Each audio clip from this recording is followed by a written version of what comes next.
গোটেই গোচৰটো আমি আৰম্ভণিৰ পৰা যিটো পৰ্যবেক্ষণ কৰি আছোঁ, বহুতে বহু ধৰণৰ বক্তব্য ৰাখিছে, টিভিৰ সন্মুখত চিঞৰ বাখৰ কৰিছে। প্ৰকৃততে আমি অলপ ভিতৰলৈকে যাব লাগিব। ভিতৰত গ'লেহে প্ৰকৃত কি হ'বলৈ গৈ আছে বা কাৰ দৃষ্টিভংগীত কি ধৰণে কাম কৰিছে বা কোন ধৰণৰ শক্তিবিলাক তাত সোমাই পৰিছে, এই কথাটো কিন্তু আমি পৰ্যবেক্ষণ কৰাটো ভৱিষ্যতৰ কাৰণে জুবিন গাৰ্গক ন্যায় দিবৰ কাৰণে এটা আমাৰ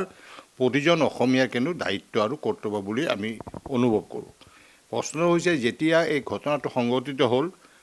এই ঘটনাটো তাৰ পৰাই ছিংগাপুৰৰ পৰা আমি দেখিলোঁ বিভিন্ন সময়ত বিভিন্ন বক্তব্য আহিছে, তেওঁলোকৰ বিভিন্ন মানে ভিডিঅ' আহিছে, কাটি কাটি ভিডিঅ' আহিছে। এইটো এটা সন্দেহজনক স্থিতি আমি তেতিয়াৰ পৰা দেখি আহিছোঁ যে জুবিন গাৰ্গৰ এই মৃত্যুটো অস্বাভাৱিক নহয়, ইয়াত ৰহস্য আছে বা ই পূৰ্ব পৰিকল্পিত হত্যাকাণ্ড বুলি অনুভৱো কৰিব পাৰি। সেই মৰ্মে এই গোচৰ যেতিয়া আৰম্ভ হ'ল, মানুহ জাগ্ৰত হৈ পৰিল জুবিনৰ মৃত্যুৰ খবৰ পোৱাৰ লগে লগে। সেই সময়ত বহু ধৰণৰ এজাহাৰ বিভিন্ন অঞ্চলত দাখিল কৰিলে আৰু সেই মুহূৰ্তত কিন্তু এটা সাংঘাতিক কাম এটা কৰিলে যে সিদ্ধাৰ্থ বোলাটো যিটো মেইন একিউজ অন্যতম, সেই সিদ্ধাৰ্থক বচাবলৈ আনকি মানে গৰিমা গাৰ্গ প্ৰথম অৱস্থাততো আমিও ভাবিলোঁ কিয় কাৰণে এই বক্তব্যটো ৰাখিলে। সেই সময়ত তেওঁ আপিল এটা দিছে চিটুৱেশ্যনটো যাতে পৰিৱেশটো ভালে থাকে, সেইটো খুব ভাল। কিন্তু তাৰপিছত এটা কথা ক'লে, এই তেওঁলোকৰ যিজন অৰিজিন মেনেজাৰ আছে টাইচন নেকি, টাৰ্চন, তেওঁৰ সিদ্ধাৰ্থ সম্পৰ্কত ক'লে যে সিদ্ধাৰ্থ আচলতে তাক একো কৰিব নালাগে, তাক ধৰিব নালাগে। এই কথাখিনি কোৱাত কিন্তু আমি যথেষ্ট আক্ষেপ কৰিছিলোঁ আৰু মই তেতিয়াই কৈছিলোঁ যে তেওঁলোকে ঘৰৰ পৰা ক'লেও যোনেই নকওঁ কিয়, জুবিন গাৰ্গ অসমৰ সম্পদ আৰু অপৰাধী সদায় অপৰাধী। অপৰাধটো কাৰোবাৰ দৃষ্টিভংগীত বক্তব্য ৰাখিলেও কিন্তু অপৰাধটো অপৰাধ হিচাপে ল'ব পাৰে। মুখ্যমন্ত্ৰীও ক'লে যে আমি দিল্লীত পাই আহিছোঁ যে তেওঁৰ পত্নীৰ অনুৰোধ আমি সিদ্ধাৰ্থক গ্ৰেপ্তাৰ নকৰিলোঁ। সেইটো কিন্তু কেতিয়াও আইনৰ দৃষ্টিত এইটো কিন্তু আমি গুৰুত্ব সহকাৰে আইনৰ দৃষ্টিত লোৱাটো উচিত। কাৰণ মুখ্যমন্ত্ৰী পোৱাৰ পিছত এজন অপৰাধী যাৰ বিৰুদ্ধে জুবিন গাৰ্গৰ নিচিনা মানুহৰ হত্যাৰ গোচৰ পঞ্জীভুক্ত হৈছে, তেনেস্থলত তাক পাই গ্ৰেপ্তাৰ কৰি নানাটো কিন্তু আমি সহজতে মানি ল'ব পৰা নাছিলোঁ। দ্বিতীয়টো কথাটো হ'ল, তাক গ্ৰেপ্তাৰ কৰি অনাৰ পিছতো বিভিন্ন সময়ত কিন্তু বিভিন্ন ঠাইৰ পৰা বিভিন্ন ধৰণৰ অভিযোগ প্ৰতি অভিযোগ, শ্যাম কানুৰ বিভিন্ন ধৰণৰ বক্তব্য সময়ে সময়ে সাল সলনি হৈছে। এই কথাবিলাকে যে ইয়াত ষড়যন্ত্ৰটো নিহিত হৈ আছিল আৰু গৰিমা গাৰ্গক যে সেই টাইচন বোলাটোৱে যে এই বক্তব্যখিনি ৰাখা সেই পৰিৱেশত মানসিকভাৱে তেওঁ বিধ্বস্ত হৈ আছিল। সহজ সৰল এগৰাকী মহিলা মানসিকভাৱে বিধ্বস্ত, সেই সময়ত তেওঁক কোৱাইছিল যে এই কোৱাটো কিন্তু সেইটো এটা ডাঙৰ অপৰাধ, তাক তাৎক্ষণিকভাৱে কিন্তু গ্ৰেপ্তাৰ কৰাটো উচিত টাৰ্চেনক। তাৰপিছতে তেওঁলোকক গ্ৰেপ্তাৰ কৰিলে। গ্ৰেপ্তাৰ সময়তো বিভিন্ন ধৰণৰ বাতৰি প্ৰকাশ পাই আছে, বিভিন্ন ধৰণৰ। তাৰ আগে এটা কথা মোৰ মনত পৰে, ভায়লেট বৰুৱা ৰিটায়াৰ্ড IGP মহিলাগৰাকীয়ে এটা কথা কৈছে, গ্ৰেপ্তাৰ মানে তেওঁলোকৰ নিৰাপত্তা পোৱাহে হ'ব। মানে তেনেধৰণৰ এটা বক্তব্যই কিন্তু ইয়াৰ অন্তৰ্নিহিত এটা গুৰুত্বপূৰ্ণ দিশো জড়িত আছে। কাৰণ গ্ৰেপ্তাৰ কৰাৰ পিছত তেওঁলোকক গ্ৰেপ্তাৰ কৰি আনিলে যিবিলাক মানে ধাৰাত, ন্যায়সন্ধিয়া যিকেইটা ধাৰাত তেওঁলোকক গ্ৰেপ্তাৰ কৰিলে, হয়তো তেওঁলোকে কিছুদিন জেলত থাকিব, কিন্তু তাৰপিছত তেওঁলোকে এটা সময়ত জামিনৰ যিটো ইয়াত সুবিধা আছে, ইয়াত নহ'লেও হাইকোৰ্ট যাব, হাইকোৰ্ট নহ'লেও সুপ্ৰিম কোৰ্টৰ পৰা জামিন ল'ব পাৰিব। গতিকে জামিন লোৱাৰ পিছত আজি 14 দিন পুলিচ কাষ্টডি বিচাৰিছে, দিছে। 14 দিন তেওঁলোকে খুব নিৰাপত্তা পাই কেনে তাত থাকিব আৰু কি অৱস্থাত থাকিব, কাৰণ তেওঁলোকে হাত দীঘল মানুহ, সেইটো এটাও সন্দেহৰ আৱৰ্তত নিশ্চয় থাকিব আমাৰ। আজি যিখিনি দেখিলোঁ তেওঁক মানে যেনেকুৱা পৰিৱেশত আনিছে বা যি অৱস্থাত আনিছে, একেলগে দুইজন ধৰাও পৰিলে, একেলগে দুইজনক লৈও আহিলে, একেলগে দুইজনক সেই মৰ্গৰ ৰাস্তা দি ওলাইও আনিলে আৰু তেওঁলোক ৰাতিপুৱা আনি মুখ্য ন্যায়াধীশ দণ্ডাধীশৰ বাসভৱনত বন্ধ বাৰ হিচাপে তাতে তেওঁলোকক হাজিৰ কৰালে আৰু তাৰপৰা 14 দিন পুলিচ কাষ্টডিত নিলে। গতিকে এটা গোচৰত 14 দিন পুলিচ কাষ্টডিত নিব পাৰে, তাতকৈ 15 দিনো নাপায়, যিমানে গুৰুত্বপূৰ্ণ গোচৰ নহওক। 14 দিন কাষ্টডিত যোৱাৰ পিছত হয়তো তেওঁলোকক যদি অন্য কেছত আকৌ গ্ৰেপ্তাৰ কৰে, সেই গোচৰতো 14 দিন তেনেকৈ পাব পাৰে। গতিকে পুলিচৰ হেফাজতৰ এই সময়ছোৱাৰ ভিতৰত অসমৰ মানুহৰ আৱেগটো কিমান ধৰণে ধৰি থাকিব বা মানুহে কেনেধৰণে মানে এইটোত প্ৰতিবাদ কৰি যাব তাৰ ওপৰতো বহুখিনি ইয়াৰ নিৰ্ভৰ কৰিছে তাৰপিছতে তেওঁলোকক ইয়াৰ পিছত গোচৰ কাম শেষ হ'ল তেওঁলোকক হয়তো জেল হাজোতত নিব জেল হাজোত হয়তো জেলত খুব সতৰ্কভাৱে কটকটীয়া নিৰাপত্তা দিয়ে এটা সুকীয়া চেলতো ৰাখিব পাৰে বা তেওঁলোকক অসমৰ বাহিৰৰ কোনোবা ষ্টেটতো হয়তো নিৰাপত্তাজনিত কাৰণত বাহিৰতো থ'ব পাৰে বা তেওঁলোকক অসুস্থতা দেখুৱাই কোনোবা চিকিৎসালয়তো চিকিৎসাধীন কৰিব পাৰে কেইবাটাও ইয়াত সুবিধা আছে সেই সুবিধাখিনি হয়তো তেওঁলোকে যে নল'ব কাৰণ তেওঁলোকেও এটা বিভিন্ন আলোচনাৰ মাধ্যমেৰে আহিছে গতিকে সেইখিনি কাম তেওঁলোকে কৰিব আৰু কিন্তু এইটো গৰিমা গাৰ্গেও দাবী জনাইছে যিটো যে দ্ৰুত আদালত তেওঁলোকৰ চাৰ্জশ্বিটখন তাৎক্ষণিকভাৱে যিখিনি বৈজ্ঞানিক সূক্ষ্মভাৱে তদন্ত কৰি চাৰ্জশ্বিটখন দিয়াৰ ব্যৱস্থাও সোনকালে কৰিব লাগে যাতে চাৰ্জশ্বিটখন দিয়াৰ পিছত কাৰণ যিকোনো এজন অপৰাধী 90 দিনৰ পিছত যিমানে গুৰুত্বপূৰ্ণ অপৰাধ নহওক তেওঁ জামিন পাবলৈ সক্ষম হৈ যায় গতিকে 90 দিন পৰাৰ আগতেই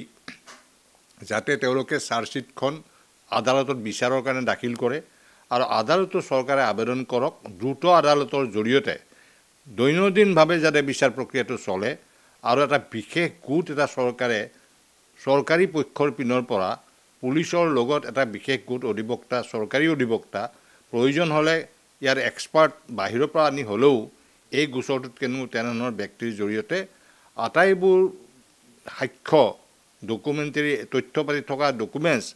বৈজ্ঞানিক পদ্ধতিৰে পৰীক্ষা কৰি পোষ্টমৰ্টেমখন আমি আজিলৈ দেখা নাই পোষ্টমৰ্টেমত কি আহিছে এইটো এটা গুৰুত্বপূৰ্ণ দিশ হ'ব এই গোটেইবিলাক লৈ যাতে গোটেই বিচাৰ প্ৰক্ৰিয়াটোত যাতে ক'তো খুঁটি নাথাকে কাৰণ জুবিনৰ হত্যাকাৰীক শাস্তি পাবই লাগিব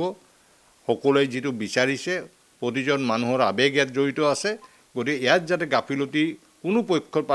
মানে পিনৰ পৰা নহয় কাৰণ আমি জানো যে অপৰাধী শ্যামকানু মহন্তহঁতৰ হাতখন বহু দীঘলীয়া বিভিন্ন প্ৰতিচ্ছবি আমি বিভিন্ন সংবাদ মাধ্যমত পায়ে আছোঁ কেনেধৰণৰ ব্যক্তিৰ লগত তেওঁ জড়িত আৰু কোন হয়তো গাঁতটো খান্দিলে আৰু কোন ওলাই তাৰো হিচাপ নাই কাৰণ নৰ্থ ইষ্ট ফেষ্টিভেল জুবিনৰ মৃত্যুৰ পিছতো তাত চলাই থাকিলে কোনে তাতে ব্যৱসায়টোৰ লগত জড়িত হৈ পৰিল এই গোটেই কথাবিলাক ৰাজহুৱাভাৱে নিশ্চয় এটা সময়ত লাহে লাহে ওলাই আহিব গতিকে এইটো বহুত দীঘলীয়া মানে এটা ষড়যন্ত্ৰ জড়িত আছে আৰু এই যিজন মেনেজাৰ সিটো একেবাৰে টকা পইচাৰ কাৰণে এই কামটো কৰিলে এইটোতো চবেই জানেই গমেই পাইছে আৰু এটা ভাল খবৰ পালোঁ যে শ্যামকানু মহন্তৰ ঘৰত খানা তালাচী চলাওঁতে বহু ধৰণৰ ভুৱা নথি পত্ৰ কাগজ পত্ৰ পাইছে সেইটো এটা নিশ্চয় ইকনমিক অফেন্সত বিআইও নিশ্চয় গোচৰ ৰুজু কৰিছে আৰু এইটো এটা গুৰুত্বপূৰ্ণ গোচৰ হ'ব সেইবিলাক তথ্য পাতি তেওঁলোকে পৰীক্ষা কৰক এই তথ্য পাতিত কোনটো ভুৱা আছিল কোনটো কিমান টকা চৰকাৰৰ পৰা সৰকাইছিল চৰকাৰৰ কোনজন ব্যক্তি ইয়াত জড়িত হৈ আছে তেওঁক টকা পইচা সহায় কৰাত এই গোটেই কথাবিলাক কিন্তু তদন্তৰ আওতাত আহিলে মই ভাবোঁ যিহেতু অসমৰ মুখ্যমন্ত্ৰী ডাঙৰীয়াই জুবিন গাৰ্গৰ নিজৰ ফেন আৰু তাৰোপৰি তেওঁ গোচৰটো তেওঁ প্ৰত্যাহ্বান হিচাপে যিহেতু অসমৰ ৰাইজৰ আগত ল'বলগীয়া হৈছে গতিকে মুখ্যমন্ত্ৰীয়ে ক'তো যাতে ভুল নকৰে কাৰো যাতে ষড়যন্ত্ৰৰো বলি নহয় এই কথাটো কিন্তু মুখ্যমন্ত্ৰীয়ে কঠোৰভাৱে লক্ষ্য ৰখাটো আমি বিচাৰিছোঁ আৰু ইয়াত ট্ৰায়েলটো বিচাৰ প্ৰক্ৰিয়াটো শক্তিশালীভাৱে তাৎক্ষণিকভাৱে দ্ৰুত আদালতৰ জৰিয়তে এইটো যদি আমি আদালতত চাৰ্জশ্বিট দিওঁতে 6 মাহ দেৰি কৰোঁ আসামীসকল ওলাই গুচি যাব বেলেগত থাকিব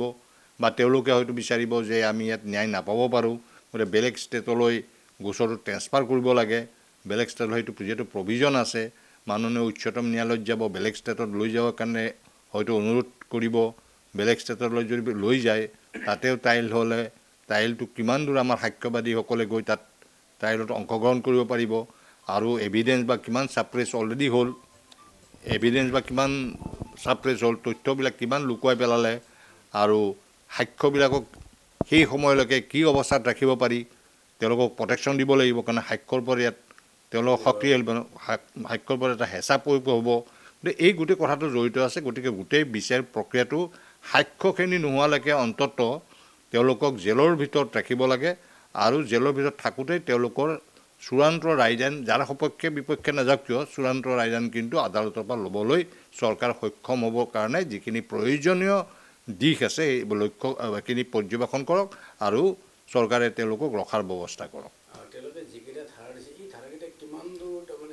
ধাৰাকেইটাতো অলপ কনস্পিৰেচিটো আছেই নেগলিজেঞ্চি আছেই আৰু ধাৰা হয়তো সংযোগ হ'ব পষ্টমৰ্টেম ৰিপৰ্টৰ পিছত সেই ধাৰাবিলাক সংযোগ হৈ কিন্তু গুৰুত্বপূৰ্ণ ধাৰা গোটেইকেইটাই দিছে কিন্তু এই ধাৰা যিমানেই গুৰুত্বপূৰ্ণ নহওক ইয়াক প্ৰমাণ কৰিব লাগিব আজি জামিনত নাই আজি মানে হেৰি আছে পুলিচৰ হাতত আছে কালি জামিনত যাব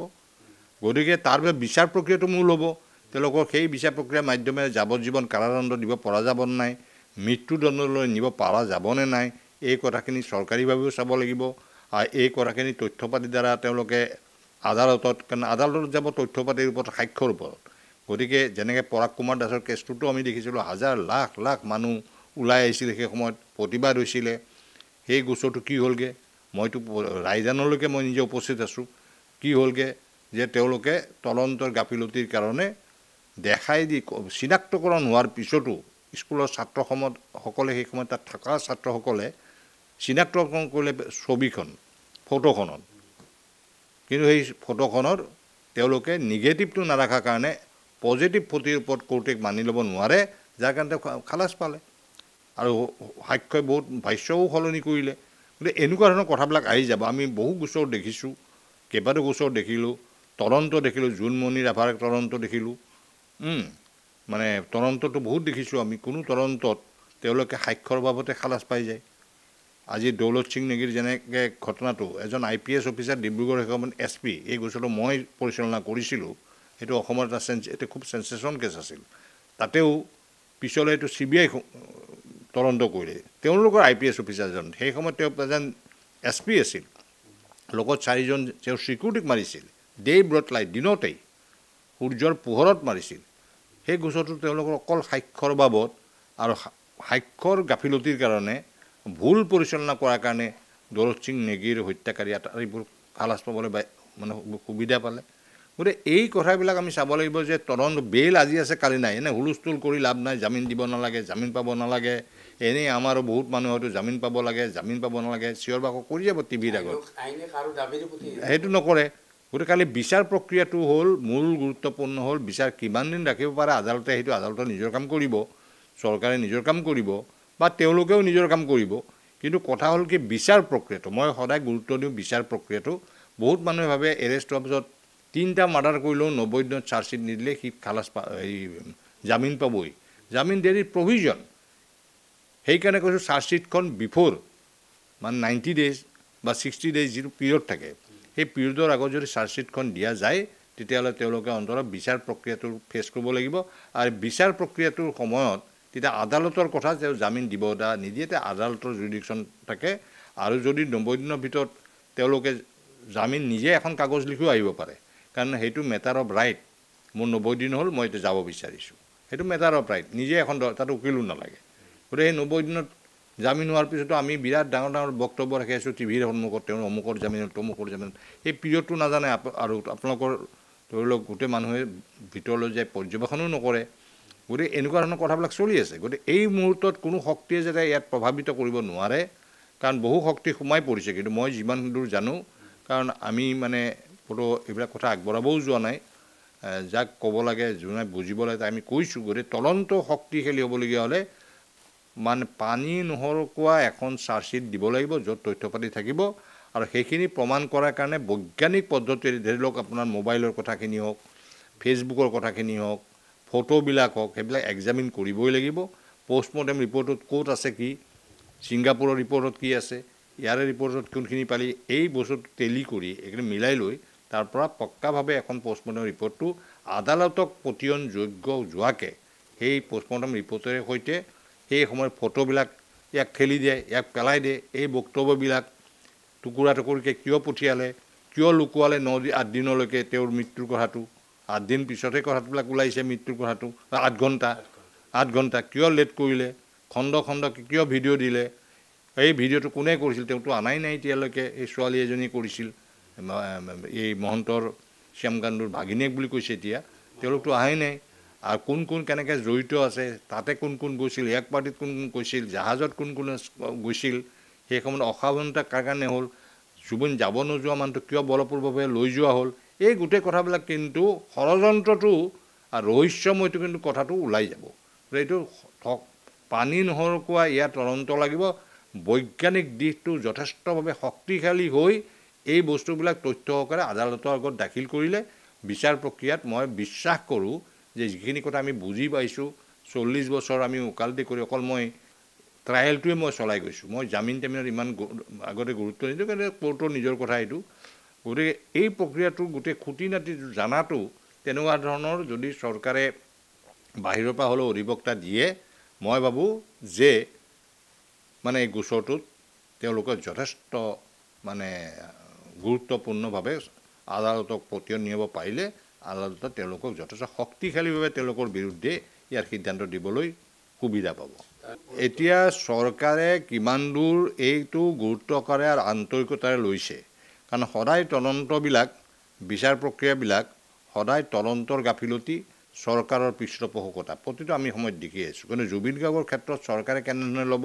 আৰু তদন্তকাৰী বিষয়ে অসমত খুব ভাল ভাল পুলিচ বিষয় আছে তদন্তত তেওঁলোকক গোটেইবিলাক ইনভলভ কৰাইছেনে মই নাজানো আৰু এতিয়া বৰ্তমান যিসকল আছে তেওঁলোকে কিমান দূৰ তদন্ত শক্তিশালীভাৱে কৰিব বা কৰিছে মই নাজানো কিন্তু কথাটো হ'ল যে এতিয়া আজিৰ দিনত এটা ভাল শক্তিশালী তদন্তকাৰী বিষয়া যিসকল এতিয়া ক'ৰবাত বেটেলিয়নত আছে SBত আছে এনেকুৱা কিছুমান বিষয়া আছে খুব ভাল তদন্ত কৰে আমিতো অসমত তদন্ত দেখিছোঁ বহু ভাল বিষয়া আছে CBIতকৈ ওপৰত তদন্ত কৰে তেনেকুৱা বিষয়া তেওঁলোকে বাছি উলিয়াওক ৰিটায়াৰ যদি হৈছে তেওঁলোকৰ পৰাও সহায় লওক লৈ পেলাই তদন্তটো খুব শক্তিশালীভাৱে কৰিব লাগিব আদালতত শক্তিশালী চাৰ্জশ্বিট দিব লাগিব আৰু বিচাৰ প্ৰক্ৰিয়াত শক্তিশালীভাৱে চৰকাৰৰ পৰা প্ৰতিনিধিত্ব থাকিব লাগিব যাতে গোটেই কথাটো আদালতক পতিয়ন যোৱাকৈ এই তথ্য পাতি দি প্ৰমাণ কৰিব পাৰে